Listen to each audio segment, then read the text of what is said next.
It all began back in 1931. The first World Championship, a Ukrainian affair. For more than 8 decades, this outdoor test of an archer's skill has played out on many of the world's great stages. London, Paris, Berlin, New York, Beijing, just some of the cities who have hosted the sport's best athletes. Now it was Antalya's turn, along with Belek, an idyllic resort area here on the Turkish Riviera. For one windy week, Belek became the most diverse spot on the planet, this side of the United Nations. 69 countries registered more than 400 archers to compete in this World Championship. Countries like Armenia, Bangladesh, Moldova, Israel, and Estonia, all seeking precious medals on the Mediterranean coast. But those medals aren't like seashells just waiting for someone to come along and collect them up. No, those medals are buried deep, and it requires a lot of work and a lot of luck to find them and dig them up. For a chosen few, treasure awaits them, lying in the sands of Belek Beach on the south coast of Turkey.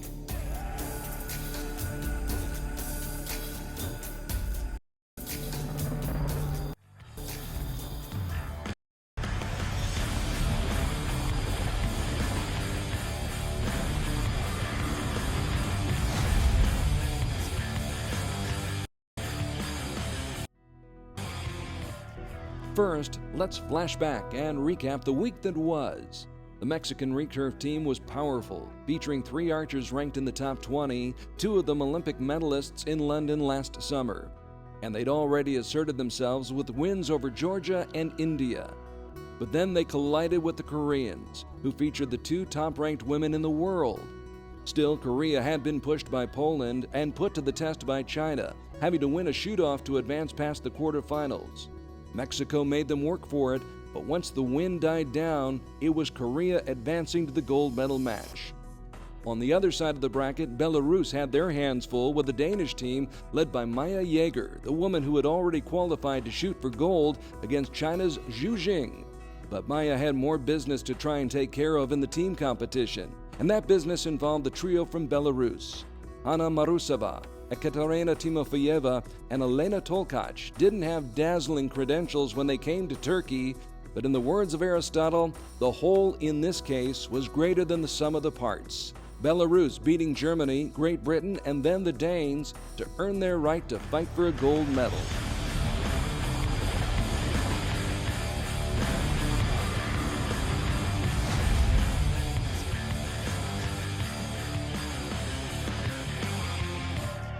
On Recurve Sunday, Marusova, Timofeyeva, and Tolkac lined up for the Belarusians, who just missed a medal at the last World Championship in Torino, where they finished 4th. Over on target number 1, Korea came in battle-tested and ready for combat. Chang Hae-jin, Hibobe, and Yuno Ki gunning for the gold and maybe even the world record set by Korea in Beijing back in 2008. The ladies from the land of the morning calm had come out aggressively, taking a 2-point lead in the first end and growing that lead to 6, hurtling towards the 4th end. Anna Marusova led off for Belarus and banged home a 9. Tolkac would toe the line and leave her shot just inside the line for another 9. But that's as good as it got for Belarus. Timofeyeva had been strong up until that 8.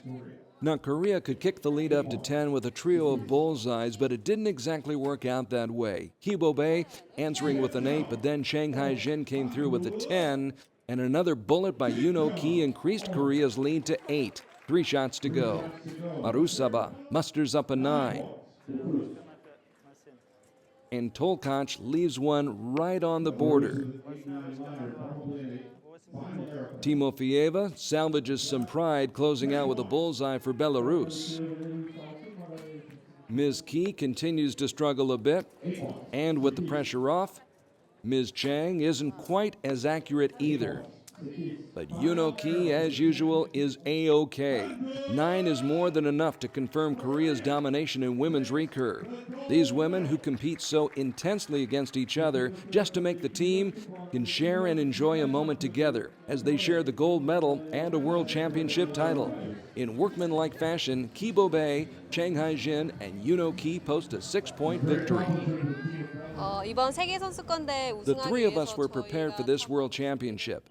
We finally won the gold medal today, and we will try to keep our world ranking at #1 in the future. 최선을 다하겠습니다.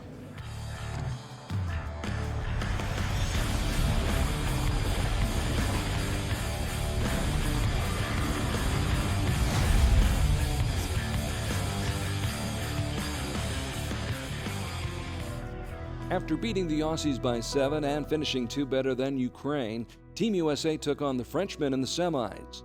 Gaël Prévost, Thomas Faucheron, and Jean-Charles Valadon made France a formidable foe. After all, they'd beaten Spain and then Italy, the defending Olympic champions. But Ellison, Kaminsky, and Fanchin battled the Belek breeze just a bit better and scratched out a 2-point win that meant the difference between shooting for bronze or going for the gold. The Netherlands had beaten Malaysia and the Canadians, but now they had an even tougher semifinal assignment, taking on a Korean team with no weak links. One of the youngest teams on the field, the Dutch came ready for the duel. Encouraged by the fact Poland had put some pressure on Korea and the Chinese had taken them to a tiebreaker, the Orangemen showed no fear and never backed down. A point here, another point there, and when it was all over, the deed was done. Korea had been upset by the Netherlands, sending the Dutch into the gold medal match on Sunday.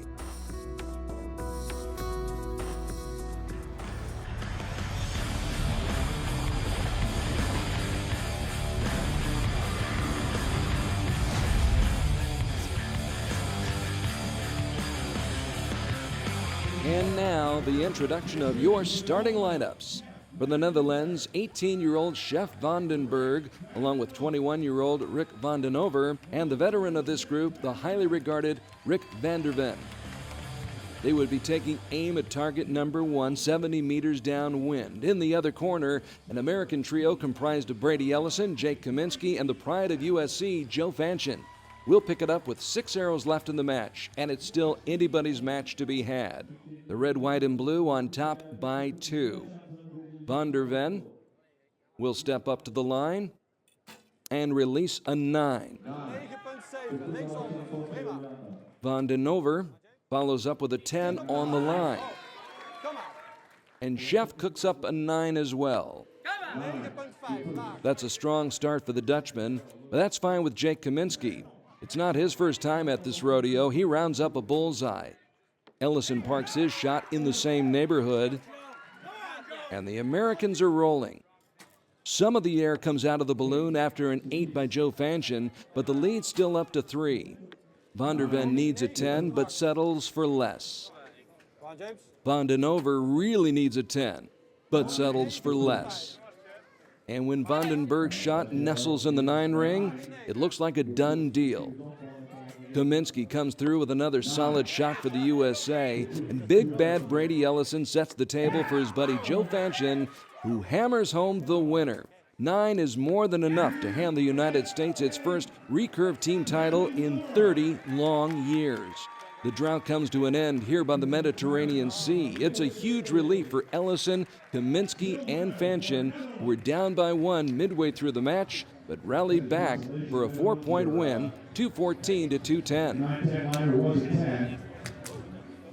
I mean, it feels good. We've been close before at the games, and a couple other tournaments have been just so close and losing the quarters, or, you know, just not quite made the finals, and to finally get up there. And, you know, it was a little sloppy, but we ended up finishing strong and being able to come home with the gold. So, I mean, it feels awesome.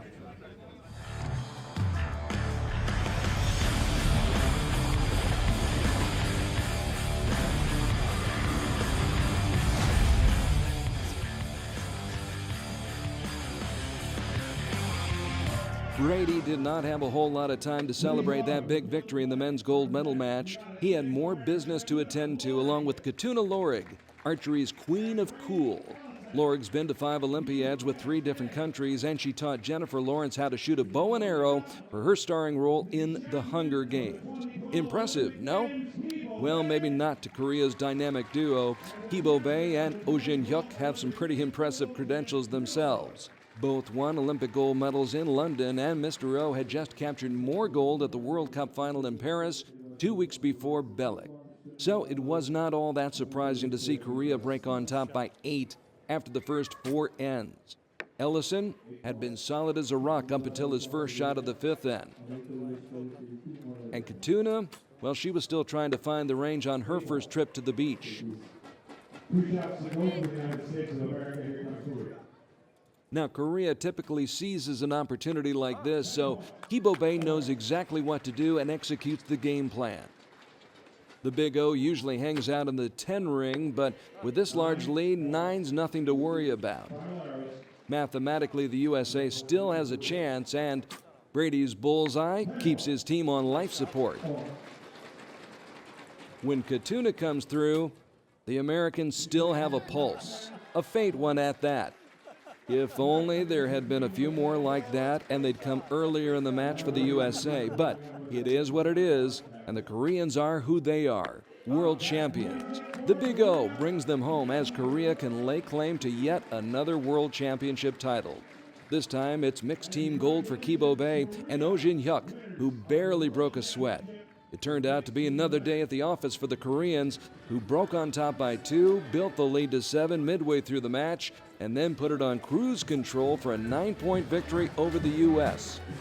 We've trained together and competed together in international competition for several years.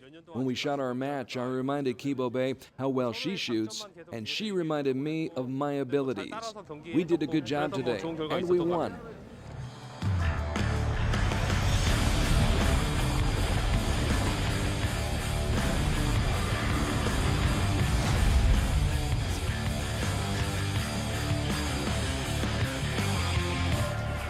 Time to switch to the set system for the individual matches on Recurve Sunday at the World Championships. Germany's Karina Winter finished 24th at this event 4 years ago and 33rd in Torino.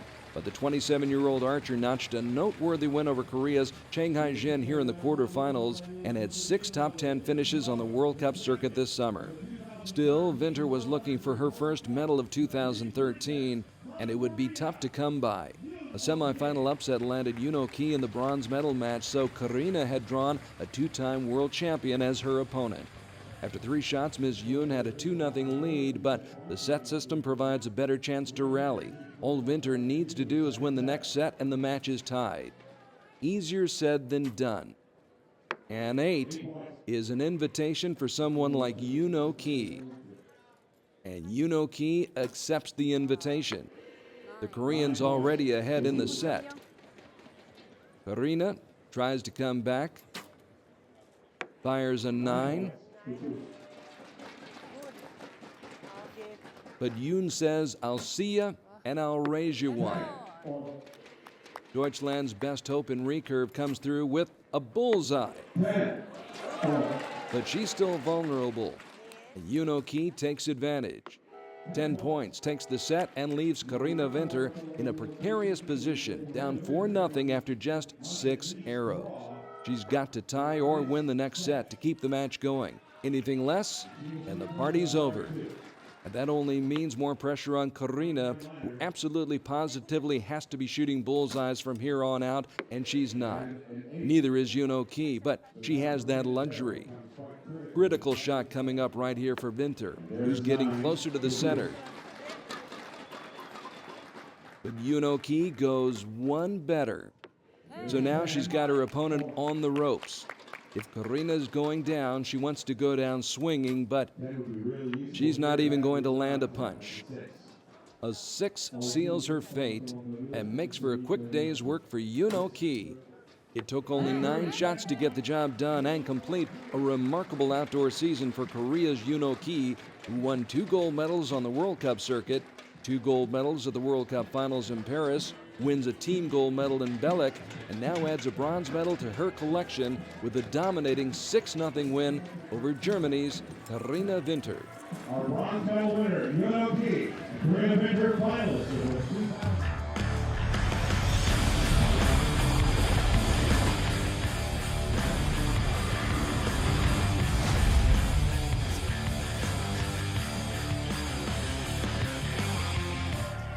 Maja Jaeger entered the ring with a reputation as a dragon slayer.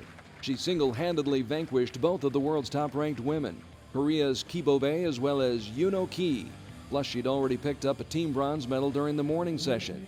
So Maja had some mojo working for her as she prepared to try and slay another dragon, China's Jing. She reached this point by beating Russia's Ina Stepanova in the quarterfinals and dispatching Karina in the semis. She came in 17th 2 years ago in Torino and had some World Championship experience. We'll pick up this seesaw battle as it heads into the fourth set, Jaeger leading 4-2. Jing not happy at all about that 7, especially after Jaeger steps up and drills a shot that's dead center. Zhu must respond, and she does. Now she needs some help. And she gets some when Jaeger aims high. It's a 1-point deficit for Ms. Zhu, who sticks a 9. But the door's open for Jaeger, who can end this affair with a 9 or better. Lo and behold, Jaeger shoots a 7. So the set belongs to Jing, and the match is tied at 4-all. Both women with a lot on their mind as they prepare for what could be the 5th and final set. Of course, there's always the possibility of a shoot-off, too. Neither wants that, so Maja stakes her claim to the lead in the 5th set.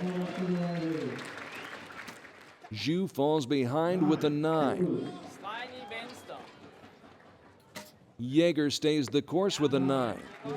A 10 will tie it up. But Jing can't get there.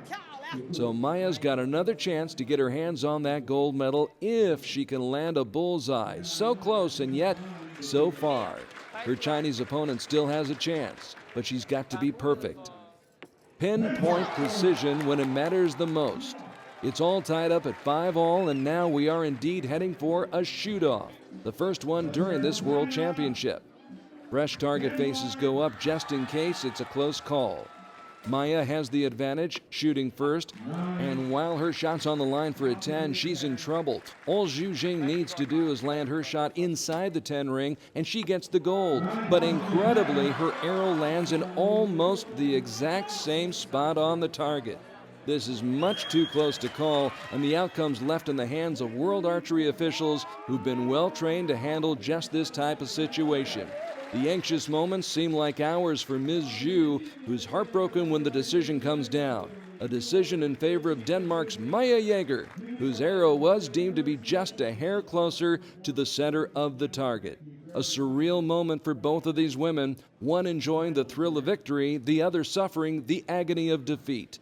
But for the fans, it was all wonderful drama, by far the most suspenseful match of the weekend. Det var helt vildt. Jeg kan ikke rigtig beskrive det. Det var It was amazing. First, we were not sure if it was in or out, but then we got the answer. It was really amazing. I am so happy. overvældet af lykke. Det var fantastisk.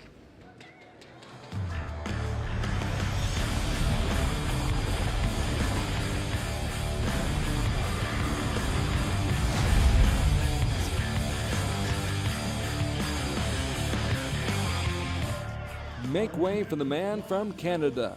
Crispin is well known to archery fans for his expert commentary, but what makes him a great announcer is the skill and talent he possesses with a bow and arrow. The patience and perseverance he's shown since joining the national team 8 years ago finally pays dividends as Crispin earns his berth in the bronze medal match against China's Dai Xiaoxiang. Mr. Dai very selective about when and where he shoots, and when he does compete, he's always a threat. Dai came to Belek fresh from a silver medal finish in Paris at the World Cup final. He'd won a silver medal 2 years before at the World Cup final in Istanbul, and he brought a bronze medal home from the Summer Games in London. But as we pick up the action, Mr. Dai is down 2-0 in the match. He starts off the second set with a strong shot. while DUENAS is just off center. Advantage Dai. For some reason, China's best archer seems inconsistent from one shot to the next. But Crispin cannot cash in, so we're tied at 17 with one more shot to decide this set. Dai's got a good group going, but it's in the wrong ring as far as he's concerned. DUENAS goes on, takes the set, and a 4-0 lead in the match. So 6 shots in, Mr. Dai is facing a dire situation. He adjusts and shoots a 9, but you can tell Dai Xiaoxiang's just not dialed in. But the Canadian contender certainly is. He's in the gold again and gives himself a shot at winning the set and wrapping up this match. Dai desperately needs to get something going, but can't deliver. For that matter, neither can DUENAS, who actually did well to land an 8. Once again, the set's all tied, 17 apiece. Dai must shoot a 10 to guarantee the match will continue, but a 9 guarantees nothing.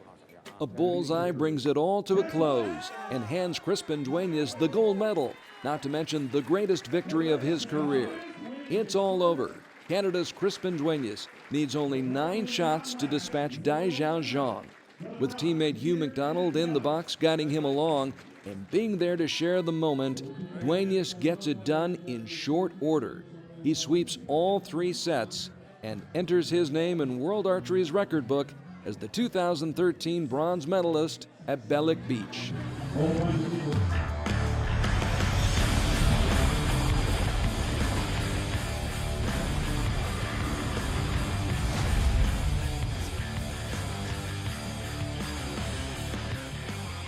Last but far from least, the men's gold medal match, which as expected, turned out to be an internal affair.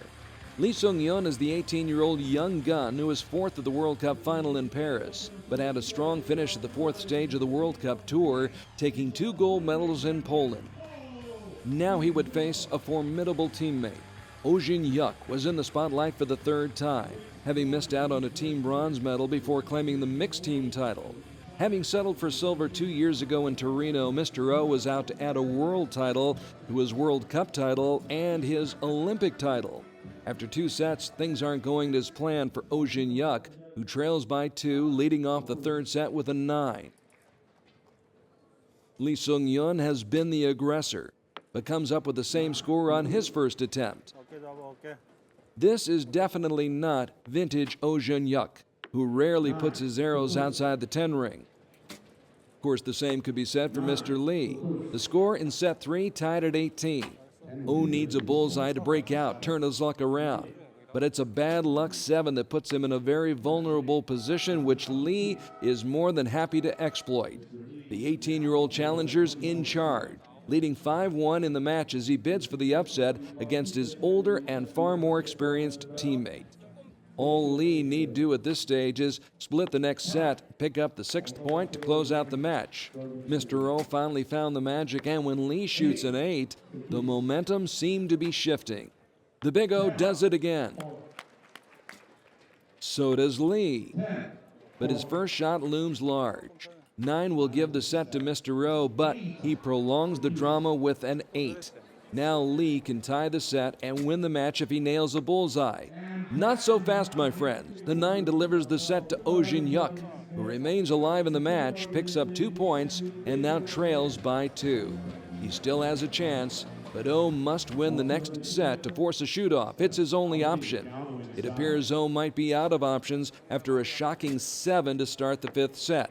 Lee takes advantage of a golden opportunity. He leads the set with 2 shots to shoot.